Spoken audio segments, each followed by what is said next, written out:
நம்ம வீடியோ பார்த்துட்டு இருக்க எல்லாத்துக்குமே ஒரு பெரிய ஹாய். இது என்ன விளாக்னா எங்களோட தீபாவளி ஷாப்பிங் விளாக் தான்.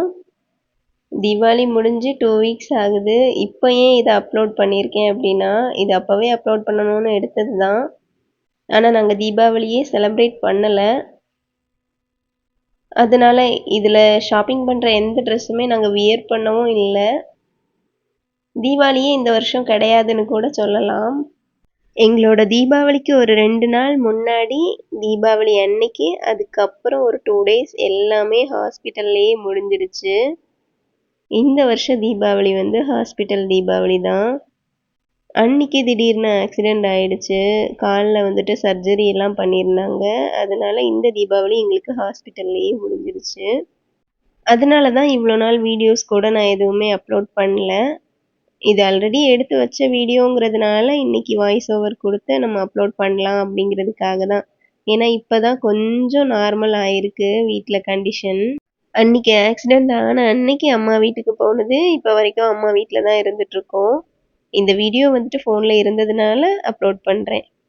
தீபாவளி ஷாப்பிங் வந்துட்டு தீபாவளிக்கு ஒரு 4 டேஸ் முன்னாடி தான் போனோம். நானும் ஹஸ்பண்டும் பாப்பாவும் தான் போயிருந்தோம். மாமா மாமி எல்லாம் வரல. இதுக்கு முன்னாடியுமே 2 தீபாவளிக்கு அப்படிதான். நாங்கள் போய் என்ன எடுத்துகிட்டு வரோமோ அதை தான் அவங்க வியர் பண்ணிப்பாங்க. ஏன்னா அவங்களுக்கு எங்களோட கடையை பார்த்துக்கிறதுக்கே டைம் கரெக்டாக இருக்கும். ஃபஸ்ட்டு போன உடனே மாமிக்கு தான் சாரீஸ் பார்த்துட்டு இருந்தோம். இவ்வளோ நேரம் பார்த்தது எல்லாமே மாமிக்கு தான். ஃபஸ்ட்டு வந்து பார்டர் இல்லாத சாரீ காட்டினாங்க. அது வந்துட்டு அவங்களுக்கு அந்தளவுக்கு பிடிக்காதுங்கிறதுனால பார்டர் வச்சு கொஞ்சம் பட்டு மாதிரி இருக்கிற மாதிரி தான் நாங்கள் பார்த்துட்டு இருந்தோம். ஃபைனலாக இவ்வளோ நேரம் பார்த்ததுலேயே ஒரு சாரீ நாங்கள் எடுத்துட்டோம். இந்த கடை வந்துட்டு சாரீஸ் மட்டுமே இருக்கிற ஹோல்சேல் கடை. நேம் வந்துட்டு விஷ்ணுலக்ஷ்மி, நாகர்கோவிலில். அதுக்கப்புறமா வெளியே வந்தப்புறம் பார்த்தா இது ஒரு சின்ன எக்ஸ்போ போட்டிருந்த மாதிரி இருந்துச்சு. சரி ஓகே உள்ளே போய் பார்க்கலாம் அப்படின்னு பார்த்தோன்னா, ஃபெஸ்டிவலுக்கு வியர் பண்ணுற மாதிரி கிராண்டாக இல்லை கலெக்ஷன்ஸ். எல்லாமே சிம்பிளாக தான் இருந்துச்சு. அதுக்கப்புறமா எனக்கு தான் சுடி பார்க்குறதுக்காக வந்திருந்தோம். ஹஸ்பண்ட் வந்துட்டு சாரியுமே எடுத்துக்க சொன்னாங்க. எனக்கு வந்துட்டு இந்த டைம் சாரியெல்லாம் வியர் பண்ண இன்ட்ரெஸ்ட் இல்லை. சுடி எடுக்கிறதா இருந்தாலே இந்த மாதிரி கடைகளை தான் நான் ப்ரிஃபர் பண்ணுவேன். ரீசன் என்னென்னா, இந்த மாதிரி எல்லாத்தையுமே நீட்டாக டிஸ்பிளே பண்ணி வச்சுருப்பாங்க. நமக்கு இதில் என்ன கலர் வேணும்னு சொன்னால் போதும் எடுத்து தந்துடுவாங்க. இந்த மாதிரி கடைகளுக்கு தான் போகிறது எனக்கு பிடிக்கும். ஏன்னா அங்கே வந்துட்டு அவங்க ஒன்று ஒன்றா எடுத்து காட்டி நம்மளுக்கு பிடிச்சி அதில் வேறு கலர் எடுக்க சொல்லி அதில் வேறு சைஸ் எடுக்க சொல்லி ரொம்ப டைம் ஆகிட்ருக்கோம். மேக்ஸிமம் என்னோடய ஷாப்பிங் எல்லாம் ரொம்ப குயிக்காக முடிஞ்சிடும். அப்படி தான் இன்றைக்கும் முடிஞ்சுது. நான் என்ன ட்ரெஸ் வாங்கியிருக்கேன் அப்படிங்கிறத இந்த வீடியோவோட லாஸ்ட்டில் நான் வந்துட்டு உங்களுக்கு காமிக்கிறேன். அப்புறம் மாமிக்கு எடுத்திருந்த சாரீ இதுதான்.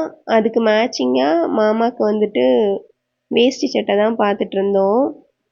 எல்லா ஷர்ட்டுமே கிட்டத்தட்ட மேட்ச் ஆகிற மாதிரி இருந்தாலும், அப்படி கரெக்டாக அந்த சாரீக்குனே இருக்கிற மாதிரி மேட்ச் ஆகிற ஒரு ஷர்ட் எங்களுக்கு கிடைக்கவே இல்லை. ஒருவேளை அந்த கலர் வந்து மேட்ச் ஆகி இருந்தாலுமே அந்த சைஸ் வந்து மாமாவுக்கு ஃபிட் ஆகாது. அந்த மாதிரி சைஸாக இருந்துச்சு. ஃபைனலாக ஒன்று நான் செலக்ட் பண்ணி வச்சுருந்தேன். இது ஓகே அப்படின்னு சொல்லிட்டு. அந்த டைம் பார்த்து ஹஸ்பண்ட் என்ன சொல்லிட்டாங்கன்னா, இந்த செட்டாக இருக்கக்கூடிய வேஷ்டி சட்டையில் இந்த மாதிரி கரை இருக்கிற வேஷ்டி சட்டை அப்பா வந்துட்டு போட மாட்டாங்க. அவங்களுக்கு வந்துட்டு கோல்டன் கலர் தான் வரணும் அப்படின்னு சொன்னாங்க. அப்போ இந்த செட்டாக இருக்கிறது எடுக்க முடியாதுங்கும்போது தனியாக ஷர்ட் பார்த்துட்டு இருந்தோம். தனியாக ஷர்ட் பார்த்துட்டு இருக்கும்போதும் இந்த மாதிரி கலரும் கிடைக்கல, சைஸும் கரெக்டாக இல்லை. அந்த கலருக்கு உள்ள சைஸ் வந்துட்டு இல்லை. அப்புறம் நாங்கள் ஃபைனலாக ஒரு டிசிஷனுக்கு வந்தோம். அது என்னென்னா, எப்பவும் போல் மாமா வெள்ளை வேஷ்டி வெள்ளை சட்டையே போட்டுக்கட்டும் அப்படின்னு சொல்லிட்டு அவங்களுக்கு பிடிச்ச மாதிரியே எடுத்துகிட்டு வந்தாச்சு. இது வந்துட்டு மேட்சிங்காக போடுறது எங்களோட ஆசைக்கு தான் நாங்கள் பார்த்துட்டு இருந்தோம். ஆல்ரெடி ரொம்ப டைம் ஆயிடுச்சு. எங்களுக்காக தான் கடையை வந்து பாதி திறந்து வச்சு நாங்கள் மட்டும்தான் உள்ளே நின்றுட்டுருக்குற மாதிரி இருந்துச்சு.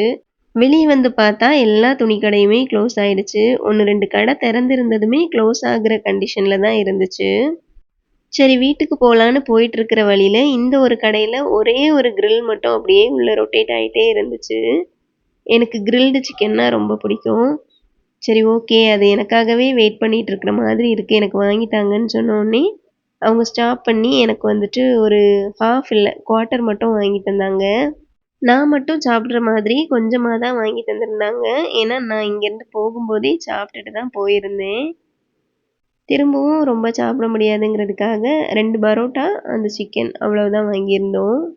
பரோட்டாக்கு தொட்டுக்க 2 சால்னா இருந்துச்சு. அதில 1 தான் நான் சாப்பிட்டுருந்தேன். இன்னொரு பார்சல் மீதி இருந்ததுனால ஹஸ்பண்ட் வந்துட்டு, "அந்த சால்னா வச்சு நான் சாப்பிடுறேன். சட்னி எல்லாம் பண்ண வேண்டாம்."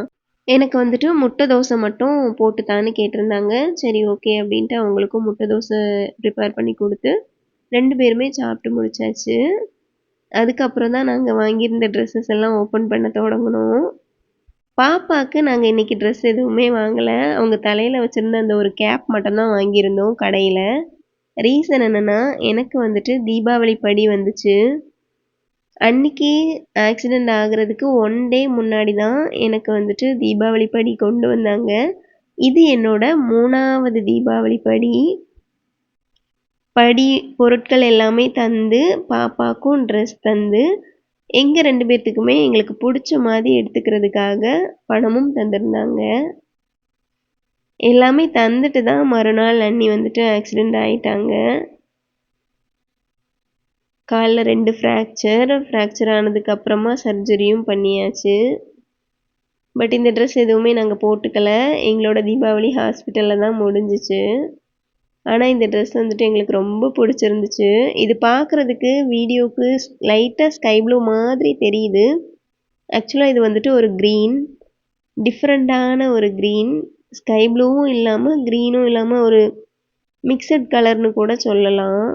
அந்த ட்ரெஸ்ஸு கூடவே பாப்பாக்கு கியூட்டான ஒரு ரீத்தும் இருந்துச்சு. அது கூடவே அவளுக்கு வந்துட்டு அவங்க பேண்டீஸும் வாங்கியிருந்தாங்க. இந்த வருஷம் எல்லாம் எனக்கு தீபாவளி படி தர மாதிரி எதுவுமே சொல்லவே இல்ல வீட்ல. நானும் எதிர்பார்க்கல. அதான் 2 தடவ நல்லாவே தந்துட்டாங்க. இந்த தடவெல்லாம் அந்த எதிர்பார்ப்பு எனக்கு சுத்தமா இல்ல. ஆனா, இத வந்துட்டு அண்ணி கொண்டு தரும்போது எனக்கு அவ்ளோ ஹேப்பியா இருந்துச்சு. அதுலயும் இது வந்துட்டு பாப்பாக்கு ஃபர்ஸ்ட் தீபாவளி இல்லையா? எனக்கு வந்துட்டு ரொம்பன்னா ரொம்ப ஹேப்பியா இருந்துச்சு. என்னால அத வந்துட்டு வார்த்தைகளால சொல்லவே முடியல. ஏன்னா எதிர்பார்க்காத டைம்ல திடீர்னு வந்து நிக்கிறாங்க. திடீர்னு பாப்பாக்கு ட்ரெஸ்ஸு தராங்க. ஏன்னா அவங்க கால் பண்ணி கூட சொல்லல. இந்த மாதிரி பாப்பாக்கு ட்ரெஸ் எடுத்திருக்கிறோம். உங்களுக்கு வந்துட்டு தீபாவளி படி தர வரோம். எதுவுமே சொல்லல. சடனா வந்து நிக்கும்போது ரொம்ப ஷாக்கிங்கா இருந்துச்சு. நார்மலாவே நான் இப்படிதான். வீட்டுக்கு வந்த அப்புறம் அந்த நம்ம வாங்கிட்டு வந்த ட்ரெஸ் எல்லாம் ஓப்பன் பண்ணி பார்த்தா தான் கொஞ்சமாவது அந்த சாட்டிஸ்ஃபேக்ஷன் இருக்கும். நான் கடையில வச்சு காட்டல இல்லையா? இது வந்துட்டு அம்மாவுக்கு நாங்க எடுத்திருந்த சாரி தான். அம்மா வந்துட்டு இப்போதைக்கு ரொம்ப கிராண்டாலாம் எதுவுமே கட்டுறது இல்ல. சிம்பிளா தான் கேட்பாங்க. அவங்களுக்குமே சிம்பிளா ஒரு சாரி தான். பார்க்கறதுக்கு பட்டு மாதிரி இருக்கு. பட்டு சாரி கிடையாது. நார்மலான ஒரு சாரி தான் இது. அப்புறமா ஹஸ்பண்டுக்கு எடுத்தது வந்துட்டு அவசரமா ஒரு ஷர்ட் எடுத்தோம். ஏன்னா பார்த்துட்டு இருக்க டைம் இல்ல. ஆல்ரெடி மாமாக்கு செலக்ட் பண்ணிட்டு இருக்கும்போதே ரொம்ப லேட் ஆயிடுச்சு. ஷாப் எல்லாம் க்ளோஸ் பண்ண ரெடி ஆயிட்டாங்க. அதனால நான் வீட்ல வந்துட்டு ஒரு சாரி வச்சிருந்தேன். இந்த ஷர்ட் கண்ல பட்ட உடனே எடுத்துட்டோம். நான் வந்துட்டு போடாம வச்சிருக்கிற ஒரு சாரி ஒண்ணு இருக்கு வீட்ல. Pink colour sorry. அப்போ வந்துட்டு டக்குன்னு என்ன பிளான் பண்ணிட்டேன்னா, இனி அந்த கலர வந்துட்டு தேடி எடுக்க கஷ்டம் அப்படிங்கிறதுனால, சரி இந்த பிங்க் ஷர்ட் எடுத்துக்கலாம். அதுக்கு வந்துட்டு இந்த கோல்டு கலரு கரை வர மாதிரி வேஷ்டியும் எடுத்துக்கலாம். தீபாவளிக்கு நம்ம வந்துட்டு வேஷ்டி சட்டை சாரியிலேயே போய் சாமி கும்பிட்டுட்டு வந்துடலாம் அப்படின்னு சொல்லி தான் அவங்களுக்கு வந்துட்டு டக்குன்னு அந்த பிங்க் கலர் ஷர்ட்டை தூக்கிட்டோம். அதுக்கப்புறம் மாமாக்குமே நான் சொல்லியிருந்தேன் இல்லையா? வெள்ளை வேட்டி வெள்ளை சட்டை தான். அதுதான் நீங்க இப்போ பார்த்தீங்க. அந்த வெள்ளை வேட்டி வெள்ளை சட்டை தான் நாங்க எடுத்திருந்தோம். பாப்பாக்கு அம்மா வீட்ல இருந்து ட்ரெஸ் எடுத்து தந்ததுனால நம்ம வந்துட்டு வேற போட முடியாது இல்லையா? அப்படி ஒரு ஆசை இருந்தாலுமே பாப்பாக்குமே பிங்க் கலர் ட்ரெஸ் புதுசு இருக்கு. ஒரு 2, 3 பிங்க் கலர் ட்ரெஸ் இருக்குங்க. போடாத பிங்க் கலர் ட்ரெஸ் இருக்கு ஆல்ரெடி. அதனால கோயிலுக்கு போகும்போது மட்டும் வேணா வீட்ல இருக்கிற ட்ரெஸ்ஸே போட்டுக்கலாம் அப்படின்னு தான் பிளான் பண்ணியிருந்தோம். இப்ப பார்க்க போற இந்த 2 ட்ரெஸ்ஸுமே ஆல்ரெடி இந்த ஷாப்பிங்க்கு போறதுக்கு ஒரு 2 டேஸ் முன்னாடி பாப்பாவோட பெரியம்மா 2 பேர் வந்திருந்தாங்க. என்னோட அக்காங்க 2 பேர். அவங்க வந்துட்டு என்னோட பெரியம்மா பொண்ணுங்க. கோயம்புத்தூர்ல கல்யாணம் பண்ணி குடுத்துருக்காங்க. அவங்களுக்கெல்லாம் பசங்க நல்லா வளர்ந்துட்டாங்க. பாப்பாவ பார்க்க ஃபர்ஸ்ட் டைம் வந்திருந்தாங்க கோயம்புத்தூர்ல இருந்து. அந்த டைம் வந்துட்டு அவங்க வாங்கி தந்த ட்ரெஸ் தான் இது. இது வந்துட்டு என்னோட ஒரு அக்கா, பெரிய அக்கா வாங்கி தந்தது. இதுல எனக்கு இந்த ஸ்கர்ட் தான் ரொம்ப பிடிச்சிருந்துச்சு. அப்படியே ஒரு பெரிய விசிறி எப்படி விரிஞ்சு வரும், அதுபோல ரொம்ப விரிஞ்சு வர்ற மாதிரி ஒரு பாவாடை டைப் இது. அந்த ஷர்ட்டுமே அந்த ஷர்ட்ல இருக்க ஸ்லீவ் வந்துட்டு எனக்கு ரொம்ப பிடிச்சிருந்துச்சு. பாப்பாக்கு இது போட்டா ரொம்ப நல்லா இருக்கும். சீக்கிரமே நான் இந்த ட்ரெஸ் எல்லாம் வியர் பண்ணும்போது கண்டிப்பா உங்களுக்கு வீடியோ அப்லோட் பண்றேன். 2வது அக்கா 2 ட்ரெஸ் எடுத்திருந்தாங்க. ஒண்ணு வந்துட்டு கொஞ்சம் நார்மலா பனியன் செட் மாதிரி இருந்துச்சு. குழந்தைக்கு ரொம்ப கம்ஃபர்டபுளா இருக்கிற மாதிரி தான் எடுத்திருந்தாங்க 2 ட்ரெஸ்ஸுமே. நார்மலா நம்ம ஃப்ராக் எடுத்தோம்னா அதுக்குள்ள இருக்கக்கூடிய லேயர்ஸ் எல்லாம் ரொம்ப வந்துட்டு ஹார்ஷா இருக்கிற மாதிரி இருக்கும். குத்துற மாதிரிலாம் இருக்கும். ஆனா அவங்க வாங்கியிருந்த இந்த ஃப்ராக் வந்துட்டு ரொம்ப சாஃப்ட்டா இருந்துச்சு. இந்த பனியன் செட்டுமே ரொம்ப சாஃப்ட்டா தான் இருந்துச்சு. பனியன் கிளாத்ல ஒரு இது ஃப்ராக்கா என்னன்னு தெரியல. வெஸ்டர்ன் டாப் மாதிரி இருந்துச்சு. இது போடுறதுக்கு ரொம்ப சாஃப்ட்டா இருக்கும். இந்த ஃப்ராக்குமே அவ்ளோ சாஃப்ட்டா இருந்துச்சு. அவங்க போட்டிருந்தா அவங்களுக்கு போட்டிருக்கிற மாதிரியே ஒரு ஃபீல் தெரியாது. கிளாத்தோட குவாலிட்டியுமே ரொம்ப நல்லா இருந்துச்சு. உள்ள 4, 5 லேயர் இருக்கு. ஆனா வந்துட்டு ரொம்ப சாஃப்ட்டான கிளாத்தா இருக்கிறதுனால அவ்வளோ லேயர் இருக்கிற மாதிரியே தெரியல. பாப்பாக்கு நிறைய ஃப்ராக்ஸ் இருந்தாலும் இந்த மாதிரி டைப் ஃப்ராக் அவங்களுக்கு இல்ல. அதுலேயுமே இதில் வந்துட்டு கொடுத்துருக்குற ஸ்லீவ் எனக்கு ரொம்ப பிடிச்சிருந்துச்சு. போட்டால் ரொம்ப நல்லா இருப்பாங்க. அப்கமிங் வீடியோஸில் நான் கண்டிப்பாக உங்களுக்கு அதை வந்துட்டு ஷேர் பண்ணுறேன்.